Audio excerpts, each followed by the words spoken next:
Jack অলিভৰ first on time এটলৈ স্বাগতম মই অভিলাষ আৰু লৈ আহিছো এটা গুৰুত্বপূৰ্ণ খবৰ শৃংখল চলিয়াই বৃহৎ মন্তব্য কৰিছে স্পষ্টকৈ কৈছে অসমত অসমীয়াৰ প্ৰভুত্ব থাকিব লাগিব খিলঞ্জীয়াৰ প্ৰভুত্ব থাকিব লাগিব কোনো বহিৰাগত দবদবনি নচলে সমান্তৰালকৈ কোনো বাংলাদেশী মিয়াৰ কথা নচলে অসমত এই কথা স্পষ্টকৈ কৈছে শৃংখল চলিয়াই আৰু এনেকৈ ঐতিহাসিক দলৰ ঘৰৰ পৰা স্পষ্টকৈ গৰ্জন শুনা দেখিবলৈ পোৱা গৈছে পোনপটীয়াকৈ কৈছে অসমত খিলঞ্জীয়াৰ প্ৰভুত্ব থাকিব লাগিব বহিৰাগত বা বাংলাদেশীৰ দবদবনি অসমত নচলিব আৰু এই সন্দৰ্ভত শৃংখল চলিয়াই কি কৈছে সবিশেষ লৈ অহাৰ চেষ্টা কৰিছো জনাই আছো জেক অলিভৰ ফাৰ্ষ্ট অন টাইমে ডাঙৰ খবৰ অসমৰ মাটিত কেৱল অসমীয়া আৰু খিলঞ্জীয়া লোকৰহে প্ৰভুত্ব থাকিব এই মন্তব্য হৈছে শৃংখল চলিয়াৰ কোনো বহিৰাগতৰ দবদবনি অসমত নচলিব আৰু সেই কথা সহ্য নকৰে বীৰ লাচিত সেনাই কোনো বহিৰাগতৰ দবদবনি অসমত নচলিব অসমত কেৱল খিলঞ্জীয়াৰ প্ৰভুত্ব থাকিব লাগিব অসমত কেৱল অসমীয়াৰ কথা চলিব কোনো বহিৰাগতৰ দবদবনি অসমীয়া নুশুনে বাংলাদেশীৰ দবদবনিও অসমত নচলিব বুলি উল্লেখ কৰিছে শৃংখল চলিয়াই আৰু এনেকৈ গৰ্জন শুনিবলৈ পোৱা গৈছে বীৰ লাচিত সেনাৰ অসমত কেৱল খিলঞ্জীয়াৰ কথা চলিব ঐতিহাসিক শিৱসাগৰৰ পৰা অসমীয়াক লৈ বৃহৎ মন্তব্য কৰিছে কোনো বাংলাদেশী মূলৰ নাইবা বহিৰাগতৰ দাদাগিৰি অসমত নচলিব সেই কথা স্পষ্টকৈ উল্লেখ কৰিছে এয়া বীৰ লাচিত সেনাৰ স্পষ্ট কথা আৰু স্পষ্ট সকিয়নি বুলি উল্লেখ কৰিছে বীৰ লাচিত সেনাই আৰু শৃংখল চলিয়াই এনেকৈ পোনপটীয়াকৈ কৈছে ঐতিহাসিক তলাতল ঘৰৰ পৰা শৃংখল চলিয়াৰ গৰ্জন কোনো ক্ষেত্ৰত কম্প্ৰমাইজ কৰা নহ'ব মানি লোৱা নহ'ব বহিৰাগত বা বাংলাদেশীৰ দবদবনি নচলিব একাংশ লোকে বৰ্তমান কিন্তু অসমত দবদপাই আছে কিন্তু অসমীয়াৰ স্বাৰ্থত অসমীয়াৰ স্বাভিমান ৰক্ষাৰ স্বাৰ্থত বীৰ লাচিত সেনাই যুঁজিছে বুলি উল্লেখ কৰিছে বীৰ লাচিত সেনা কোনো ৰাজনৈতিক দলৰ সৈতে নাই কোনোবাই ৰাজনৈতিক দলৰ সৈতে সংগ দিলেও কিন্তু বীৰ লাচিত সেনাই নিদিয়ে অসমীয়াৰ স্বাৰ্থত কাম কৰিব বুলি উল্লেখ কৰিছে আৰু এনেকৈ শৃংখল চলিয়াই বৃহৎ মন্তব্য কৰিছে ঐতিহাসিক তলাতল ঘৰৰ পৰা গৰ্জন শুনিবলৈ পোৱা গৈছে বীৰ লাচিত সেনাৰ কোনো বাংলাদেশীৰ দবদবনি নচলিব বুলি উল্লেখ কৰিছে অসমত কেৱল খিলঞ্জীয়াৰ দবদবনি চলিব আৰু কৈছে বীৰ লাচিত সেনাই কাৰো কথা নুশুনে কেৱল অসমীয়াৰ সৈতে থাকিব বুলি উল্লেখ কৰিছে আৰু এনেকৈ বিশেষকৈ বহিৰাগত বা বাংলাদেশী লোকক সকীয়াই দিছে বীৰ লাচিত সেনাই বিশেষকৈ বাংলাদেশী মিয়াক স্পষ্টকৈ কৈছে যে বাংলাদেশী মিয়াৰ দবদবনি নচলিব এয়া বীৰ লাচিত সেনাৰ স্পষ্ট কথা উজনি অসমতেই হওক বা অসমতেই হওক বীৰ লাচিত সেনাৰ কথা বা বীৰ লাচিত সেনাই যি কৈছে সেয়া কৰি দেখুৱাব তাৰ উপৰিও বাংলাদেশী মূলৰ লোকৰ দবদবনি নচলিব একাংশ লোকে বৰ্তমান সময়তো অসমত দবদপাই আছে অসমৰ ভূমি দখল কৰি আছে অসমীয়াৰ অৰ্থনীতি গ্ৰাস কৰি আছে কিন্তু সেয়া বন্ধ হ'ব লাগিব দাবী জনাইছে চৰকাৰলৈ দাবী জনাইছে অসমীয়াৰ সুৰক্ষা নিশ্চিত কৰিব লাগিব বুলি উল্লেখ কৰিছে বীৰ লাচিত সেনাৰ শৃংখল চলিয়াই আৰু এনেকৈ বৃহৎ মন্তব্য কৰা দেখিবলৈ পোৱা গৈছে পুনৰ এবাৰ শৃংখল চলিয়াই অসমীয়াক লৈ বৃহৎ মন্তব্য কৰিছে বা বাংলাদেশীক লৈ সকিয়নি প্ৰদান কৰিছে পোনপটীয়াকৈ কৈছে কোনো বাংলাদেশীৰ দবদবনি নচলিব কোনো বাংলাদেশীৰ কথা নচলিব এয়া হৈছে বীৰ লাচিত সেনাৰ পোনপটীয়া কথা আমাৰ ওচৰত মন্তব্য আছে শৃংখল চলিয়াৰ কি মন্তব্য আগবঢ়াইছে শৃংখল চলিয়াই দেখুৱাই লোৱাৰ চেষ্টা কৰিছো অসমৰ খিলঞ্জীয়া মানুহৰ প্ৰভুত্ব থাকিব লাগিব খিলঞ্জীয়া মানুহে মূৰ তুলি জীয়াই থাকিব লাগিব কোনো বাংলাদেশী মূলৰ মানুহ কোনো বহিৰাগত মানুহৰ দবদপনি বীৰ লাচিত সেনা অসমে সহ্য নকৰে সেইটো স্পষ্ট কথা আৰু আজি ইয়াৰ পৰা এটা সমন্বয়ৰ শোভাযাত্ৰা হ'ব শোভাযাত্ৰাই খিলঞ্জীয়াৰ প্ৰতিটো দিশ আজি আমি স্পৰ্শ কৰিবলৈ চেষ্টা কৰিছোঁ আৰু অনাগত দিনত যিখন সংগ্ৰামৰ আমি পৃষ্ঠপোষকতা কৰোঁ সেই সংগ্ৰামখন দীঘলীয়া হ'ব আৰু সংগ্ৰামখন তীব্ৰতৰ হ'ব আৰু কথা বতৰাবিলাক স্পষ্টকৈ আমি অসমৰ জনগণক কৈ দিছোঁ কেতিয়াবা আমাক কোনোবা ৰাজনৈতিক দলৰ দালাল কেতিয়াবা আমুক এটা দলৰ দালাল এইবিলাক কথা বতৰাই কিছুমান IT চেলৰ মানুহে আমাৰ সংগঠনটোক শেষ কৰিবলৈ চেষ্টা বহুবাৰ কৰিছে আৰু মই জুবিনদাৰ ভাষাৰে কওঁ বীৰ লাচিত সেনাৰ ধুমুহাৰ সৈতে বহু যুগৰে নাচোন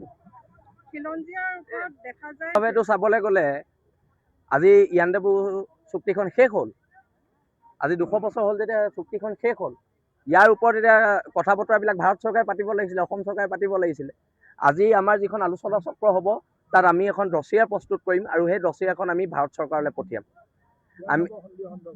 আমি গোটেই ডছিয়াৰখন গৃহ বিভাগলৈ পঠিয়াম আৰু তাৰ ওপৰত আমি আলোচনা হোৱাটো বিচাৰোঁ আৰু ভৱিষ্যতে যদি আলোচনা হয় বীৰ লাচিত সেনাৰ তেতিয়া যিখিনি প্ৰতিনিধিত্ব থাকিব তেওঁলোকে কেন্দ্ৰীয় চৰকাৰৰ লগত এই বিষয়ে আলোচনাত বহিব পাৰিব।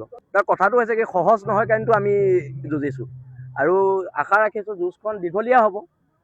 যুঁজখনৰ অলপ সময় লাগিব, কিন্তু যুঁজখনত বীৰ লাচিত সেনা অসম জিকিব, অসমৰ খিলঞ্জীয়া মানুহ জিকিব বুলি আমি আশাবাদী। আৰু ইয়াৰ পৰাই প্ৰত্যেক অনা অসমীয়া শ্ৰেণী বাংলাদেশী মূলৰ মানুহখিনিক আমি এটা সকিয়নি দিছোঁ, তোমালোকে অসমত গুণ্ডামী ভণ্ডামী দাদাগিৰি বীৰ লাচিত সেনা অসম থকালৈকে কৰিব নোৱাৰিবা। এতিয়ালৈকে আটাইতকৈ বেছি জেলত যোৱা যদি কোনোবা সংগঠনৰ সৈনিক আছে, সেই সংগঠনটোৰ নাম হৈছে বীৰ লাচিত সেনা অসম। আমাক কোনোবাই কাৰোবাৰ দালাল কয়, কিবা কয়, কৈ থাকক, কিন্তু আমি দায়বদ্ধ খিলঞ্জীয়া জনগণৰ ওচৰত। আমি বিজেপি আৰু কংগ্ৰেছৰ ওচৰত দায়বদ্ধ নহয়, সেইটো একদম স্পষ্ট কথা। অসমৰ খিলঞ্জীয়া মানুহৰ প্ৰভুত্ব থাকিব লাগিব, খিলঞ্জীয়া মানুহে মূৰ তুলি জীয়াই থাকিব লাগিব। কোনো বাংলাদেশী মূলৰ মানুহ, কোনো বহিৰাগত মানুহৰ দপদপনি বীৰ লাচিত সেনা অসমে সহ্য নকৰে, সেইটো স্পষ্ট কথা। আৰু আজি ইয়াৰ পৰা এটা সমন্বয়ৰ শোভাযাত্ৰা হ'ব। শোভাযাত্ৰাই খিলঞ্জীয়াৰ প্ৰতিটো দিশ আজি আমি স্পৰ্শ কৰিবলৈ চেষ্টা কৰিছোঁ। আৰু অনাগত দিনত যিখন সংগ্ৰামৰ আমি পৃষ্ঠপোষকতা কৰোঁ, সেই সংগ্ৰামখন দীঘলীয়া হ'ব আৰু সংগ্ৰামখন তীব্ৰতৰ হ'ব। আৰু কথা বতৰাবিলাক স্পষ্টকৈ আমি অসমৰ জনগণক কৈ দিছোঁ, কেতিয়াবা আমাক কোনোবা ৰাজনৈতিক দলৰ দালাল, কেতিয়াবা আমুক এটা দলৰ দালাল, এইবিলাক কথা বতৰাই কিছুমান IT চেলৰ মানুহে আমাৰ সংগঠনটোক শেষ কৰিবলৈ চেষ্টা বহুবাৰ কৰিছে। আৰু মই জুবিনদাৰ ভাষাৰে কওঁ, বীৰ লাচিত সেনাৰ ধুমুহাৰ সৈতে বহু যুগৰে নাচোন। এইটো চাবলৈ গ'লে আজি ইয়াণ্ডাবু চুক্তিখন শেষ হ'ল, আজি 200 বছৰ হ'ল যেতিয়া চুক্তিখন শেষ হ'ল। ইয়াৰ ওপৰত এতিয়া কথা বতৰাবিলাক ভাৰত চৰকাৰে পাতিব লাগিছিলে, অসম চৰকাৰে পাতিব লাগিছিলে। আজি আমাৰ যিখন আলোচনা চক্ৰ হ'ব, তাত আমি এখন ডছিয়া প্ৰস্তুত কৰিম আৰু সেই ডছিয়াখন আমি ভাৰত চৰকাৰলৈ পঠিয়াম। আমি গোটেই ডছিয়াখন গৃহ বিভাগলৈ পঠিয়াম আৰু তাৰ ওপৰত আমি আলোচনা হোৱাটো বিচাৰোঁ। আৰু ভৱিষ্যতে যদি আলোচনা হয় বীৰ লাচিত সেনাৰ, তেতিয়া যিখিনি প্ৰতিনিধিত্ব থাকিব তেওঁলোকে কেন্দ্ৰীয় চৰকাৰৰ লগত এই বিষয়ে আলোচনাত বহিব পাৰিব। তাৰ কথাটো হৈছে কি সহজ নহয় কাৰণেতো আমি যুঁজিছোঁ আৰু আশা ৰাখিছোঁ যুঁজখন দীঘলীয়া হ'ব। যুঁজখনৰ অলপ সময় লাগিব, কিন্তু যুঁজখনত বীৰ লাচিত সেনা অসম জিকিব, অসমৰ খিলঞ্জীয়া মানুহ জিকিব বুলি আমি আশাবাদী। আৰু ইয়াৰ পৰাই প্ৰত্যেক অনা অসমীয়া শ্ৰেণী বাংলাদেশী মূলৰ মানুহখিনিক আমি এটা সকিয়নি দিছোঁ, তোমালোকে অসমত গুণ্ডামী ভণ্ডামী দাদাগিৰি বীৰ লাচিত সেনা অসম থকালৈকে কৰিব নোৱাৰিবা। এতিয়ালৈকে আটাইতকৈ বেছি জেলত যোৱা যদি কোনোবা সংগঠনৰ সৈনিক আছে, সেই সংগঠনটোৰ নাম হৈছে বীৰ লাচিত সেনা অসম। আমাক কোনোবাই কাৰোবাৰ দালাল কয়, কিবা কয়, কৈ থাকক, কিন্তু আমি দায়বদ্ধ খিলঞ্জীয়া জনগণৰ ওচৰত। আমি বিজেপি আৰু কংগ্ৰেছৰ ওচৰত দায়বদ্ধ নহয়, সেইটো একদম স্পষ্ট কথা। অসমৰ খিলঞ্জীয়া মানুহৰ প্ৰভুত্ব থাকিব লাগিব, খিলঞ্জীয়া মানুহে মূৰ তুলি জীয়াই থাকিব লাগিব। কোনো বাংলাদেশী মূলৰ মানুহ, কোনো বহিৰাগত মানুহৰ দপদপনি বীৰ লাচিত সেনা অসমে সহ্য নকৰে, সেইটো স্পষ্ট কথা। আৰু আজি ইয়াৰ পৰা এটা সমন্বয়ৰ শোভাযাত্ৰা হ'ব। শোভাযাত্ৰাই খিলঞ্জীয়াৰ প্ৰতিটো দিশ আজি আমি স্পৰ্শ কৰিবলৈ চেষ্টা কৰিছোঁ। আৰু অনাগত দিনত যিখন সংগ্ৰামৰ আমি পৃষ্ঠপোষকতা কৰোঁ, সেই সংগ্ৰামখন দীঘলীয়া হ'ব আৰু সংগ্ৰামখন তীব্ৰতৰ হ'ব।